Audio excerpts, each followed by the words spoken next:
The first sort of section we're going to go over is attitude and behavior. Um, so what is attitude? So in the realm of sociology and psychology, attitude can be defined as an individual's feelings, beliefs, and possibly behaviors toward other people or events. So I mean, that really is a pretty conclusive definition of what it is. And furthermore, attitudes are usually comprised of three components. So when we're talking about attitude, there are three aspects of attitude that we can look at to get a better, bigger picture. So the first one is affect, which is emotion. So it's basically how does the stimulus make us feel? How does the situation make us feel? Um, if you look over to the right, the ABC model of attitudes, and we look at affective feelings and emotion, composting is important to me. So if we're analyzing our attitude toward composting, the affective component, it might be composting is important to me. It makes me feel good. It makes me feel happy that I'm contributing to a greener earth. So any sort of emotion or feeling that is evoked from the stimulus or the event or people, that would be considered the affective component of attitude. The B is behavioral tendencies. So past and future activity. I compost wherever I go. So it's basically how we're acting with the attitude. So if we're talking about composting, our behavioral tendencies would be we like composting, so we do composting. Wherever we live, we compost. And then C is for cognition, or it's for thought. And it's basically just, our thoughts and beliefs on whatever we're looking at. So composting reduces CO2 emissions, for example. That's a pretty logical statement. And that might lead a lot of people to have a positive attitude toward recycling or toward composting. So those are referred to as the ABCs of attitude, and you should definitely be familiar with them for the MCAT. Definitely. All right, a little more on attitude and behavior. So attitudes and behaviors may not always line up. Sometimes our behavior does match our attitude, sometimes it doesn't. For example, you may believe that going to the gym right after work is essential for a healthy lifestyle, but in reality, you take a nap on your couch every night before dinner. So our attitude, we know that the lifestyle is healthy, but for whatever reason, doesn't really even matter the reason. Sometimes our behavior just does not line up with the attitude.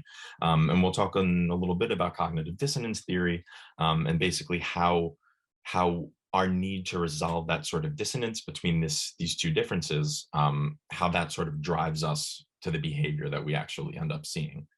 So although our attitudes often influence our behavior can also influence our attitude. So it's sort of a two-way street. So some examples of when behavior can first influence our attitude is role playing, for example. So if you think of method acting, um, these actors truly, truly try to get into their part. They're playing a role, and they become so enveloped in the role that their attitude actually changes because of the behavior that they're performing. Their behavior is that they're playing this role, and then their attitude actually starts to conform to the attitude of the role they're playing. And another example of that would be the Stanford Prison Study, which is a super famous study. I'm sure you've heard of it before. But in that study, some of the students were actually, all the students were given roles to play. And it was discovered that students that were given the roles of corrections officers and that were instructed to, be very violent and very not fair toward the inmates, these sort of behaviors actually affected their attitude as well, and they were actually more likely to believe in really harsh punishment even for things that really they weren't deserved for. So definitely that Stanford prison study, you'll probably see that on the MCAT. That's definitely something good to know. You could definitely take a read into it if you have a couple of minutes. I mean, there are some controversies about it, but regardless of regardless of how legitimate the actual results are for the study, it's constantly talked about whenever we talk about attitude and behavior. So definitely make sure you know that. Public declarations make humans more likely, to believe that which they are declaring. So when we say something in public, it's just human nature that we are more likely to believe what we're saying if we say it publicly. If we make a public declaration, we're more likely to actually believe it.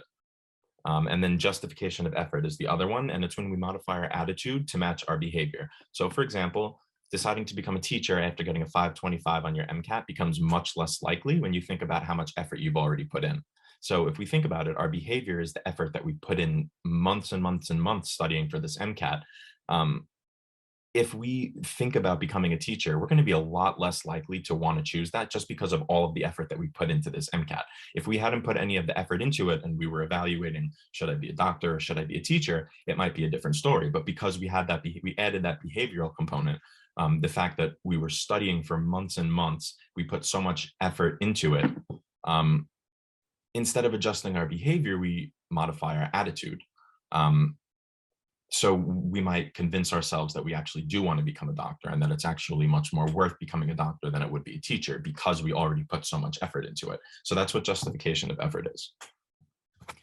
Okay, so cognitive dissonance we'll talk about really quickly. Cognitive dissonance theory aims to explain why self-justification has such a strong influence on attitude modification. So cognitive dissonance theory posits that we experience tension when we hold two ideas that are incompatible. So this tension is also known as dissonance, and it's that sort of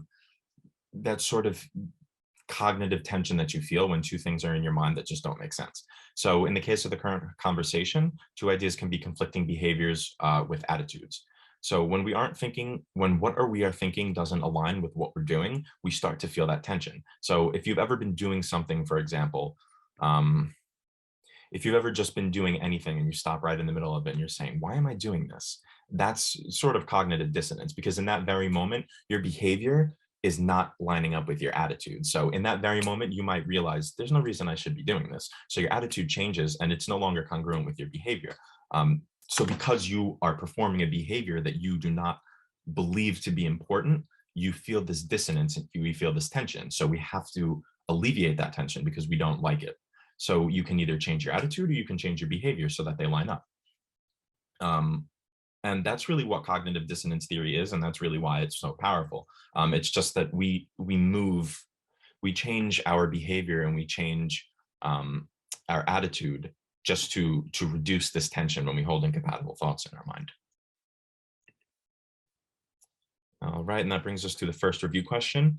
So which of the following would not help explain a child's attitude toward dogs according to the three components of attitude? Read this over, take about a minute. I would pause the video because I'm going to go over it in a couple of seconds. Let's review. So which of the following would not help explain a child's attitude toward dogs according to the three components of attitude? So the correct answer is D, the child does not like cats. So if we remember the components of attitude, we're talking about the ABCs. We have the affect, which is the emotional component, B, their behavioral tendencies, and then C is the cognitive component, which is our thoughts, our beliefs. So we can look at the child's attitude toward the dog. We can explain this through these three components. So the child is frightened by the sound of growling dogs. Your tip-off word right there should be frightened.